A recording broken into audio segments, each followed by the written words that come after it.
میں ان کی جائیدادیں بیچ کے پورا کروں، ان کو نیلام کر کے پورا کروں۔ جن حالات میں ملک کو ہم سے چھینا گیا تھا، انہی حالات میں بحالی کی کوشش کر رہے ہیں۔ اور بچاوا جان چھڑ، مسلم لیگ نون کیا ہے؟ حکومت اپنی اوقات سے ڈری ہوئی ہے، ادروائز پروپیگنڈا کچھ نہیں بگاڑتا۔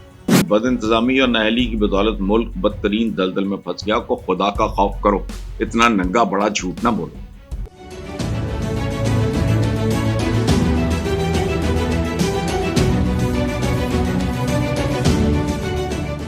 السلام علیکم ویورز،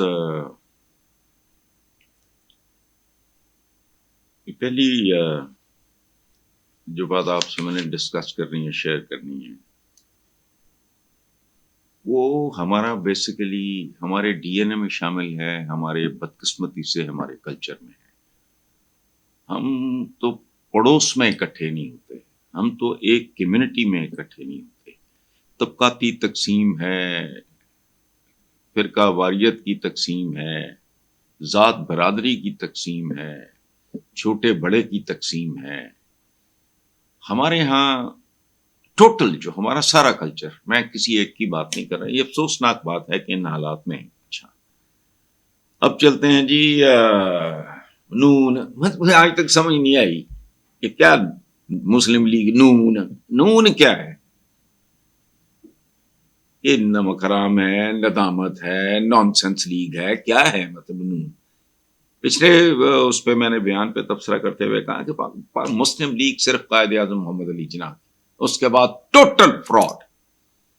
وہ ملک قاسم نے بھی بنا لی، اس نے بھی بنا لی، اور پتہ نہیں، مجھے تو نام بھی نہیں یاد رہ گئے ان لوگوں جنہوں نے یہ مسلم لیگ کو بیچنے کی کوشش کی، تو یہ بھی انہی میں سے ایک ہے۔ اچھا، ان کے وہ جو وزیر باتدبیر ہیں حسن اقبال نے میڈیا سے بات کرتے ہوئے کہا کہ ملک کو مشکلات سے نکالنے کی کوشش کر رہے ہیں۔ ایٹمی ملک کی چابیاں اس ایسے شخص کو دی گئی جس نے کبھی یونین کونسل بھی نہیں چلائی تھی۔ تو نے کیا کیا تھا؟ تو ٹورزم میں تھا۔ کرٹسی ضیاء-ال-حق آپ کی محترمہ والدہ کی وجہ سے، وہ ان کے بہت قریب تھیں، آپا نثار فاطمہ، قابل احترام خاتون ہیں، اس کی وجہ سے تم آئے۔ تمہیں کیا پتا تھا گورننس کیا ہوتی؟ بتاؤ۔ نواز شریف پٹھی پٹھی یہ سارا کیا وہ اتفاق، یہ کونٹری شونٹری، اس کو سب سے بڑے صوبے کا وزیر خزانہ بنا دیا چونکہ ضیاء-ال-حق مہربان تھا۔ وہ بھائی، وہ عقل کو ہاتھ مارو، ملک کی چابیاں ایٹمی یہ وہ دے دی۔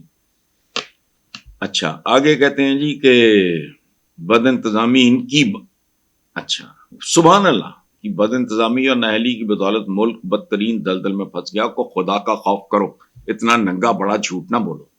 جب پی ٹی آئی اقتدار میں آئی ہے، اس وقت یہ ملک کہاں کھڑا تھا؟ خود کفیل تھا، مقروض نہیں تھا۔ تمہارے مائی باپ اور وہ جو بھی کہہ لو قائد شاید، کیا تھا وہ ڈرامہ؟ قرض اتارو ملک سنوارو، بھول گئے؟ یہ اس ملک کو پہنچانے والی وہ دو پارٹیاں ہیں، یہ یاد رکھنا۔ جو شخص جتنی دیر برسر اقتدار رہا، وہ اتنا ہی ذمہ دار ہے۔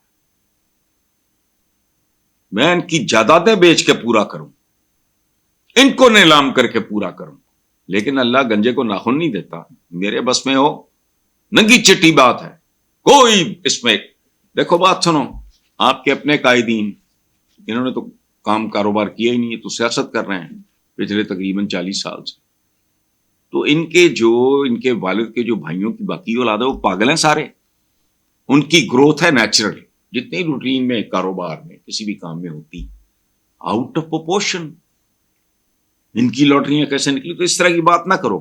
مہنگائی کو ناپنے کا پیمانہ کم ترین سبب کھیت سوا، یہ بات لوگ کریں تو سمجھ میں آتی ہے۔ لوگ تو اسی طرح آپ کو بد دعائیں دے رہے ہیں، دھتکار رہے ہیں۔ وہ اچھا، کمال کی بات ہے، جس نے کبھی یونین کونسل نہیں چلائی تھی، ایک کون نے؟ خود آپ کون ہو؟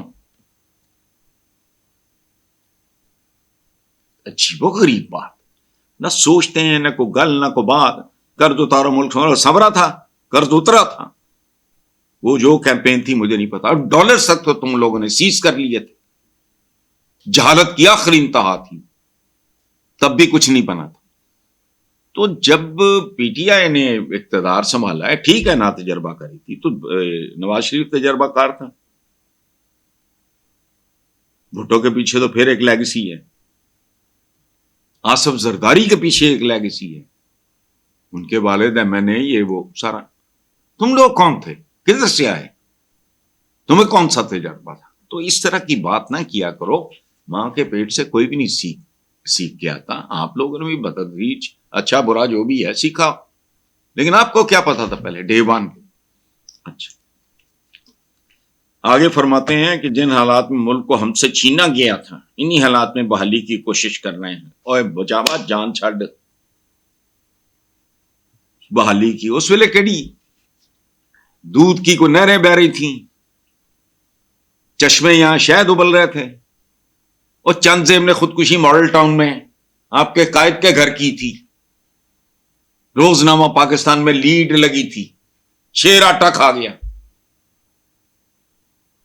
یار مطلب یہ میں اپنی بات نہیں کر رہا. جب حکومت گئی تو روزنامہ پاکستان کی لیڈ تھی بدماش حکومت برطرف. میں تو ایڈیٹر نہیں تھا اس کا، میرا تو کبھی پاکستان کے ساتھ کوئی تعلق رہا ہی نہیں. روزنامہ پاکستان کی بات کر رہا ہوں. تو باتیں کرنے سے پہلے خدا کا واسطہ تھوڑا سوچ لیا کرو. باؤنس بیک، اس کا نقصان بھی ہوتا ہے. حسن اقبال صاحب وہ یہ ہے کہ اگر آپ 10 جھوٹ بولیں گے اور ایک سچ بولیں گے بعد میں، وہ بھی لوگ جھوٹ ہی سمجھیں گے. سو اپنی جو ایک جو کلاس ہے، اپنا جو امیج ہے، اپنی جو کریڈیبلٹی ہے، اس کو ذہن میں رکھ کے بات کیا کریں. اس طرح کی اونگیاں بونگیاں مار کے کل آپ ایک اچھی بات بھی کرو گے، وہ بھی کوئی بندہ nobody is going to buy that also. تو بحالی کی اس ویلے کیڑی دودھ کی کو نہریں بہ رہی تھیں، چشمے یہاں شہد ابل رہے تھے، اور چند زیب نے خودکشی ماڈل ٹاؤن میں آپ کے قائد کے گھر کی تھی.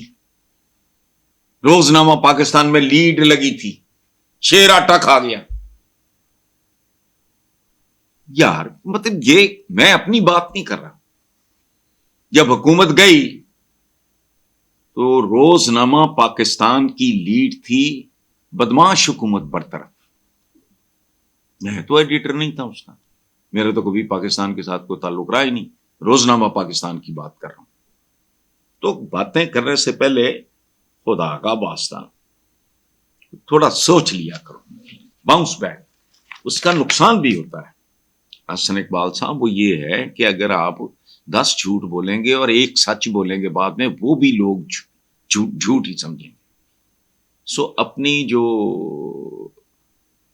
ایک جو کلاس ہے، اپنا جو امیج ہے، اپنی جو کریڈیبلٹی ہے، اس کو ذہن میں رکھ کے بات کیا کریں. اس طرح کی اونگیاں بونگیاں مار کے کل آپ ایک اچھی بات بھی کرو گے، وہ بھی کوئی بندہ nobody is going to buy that also. تو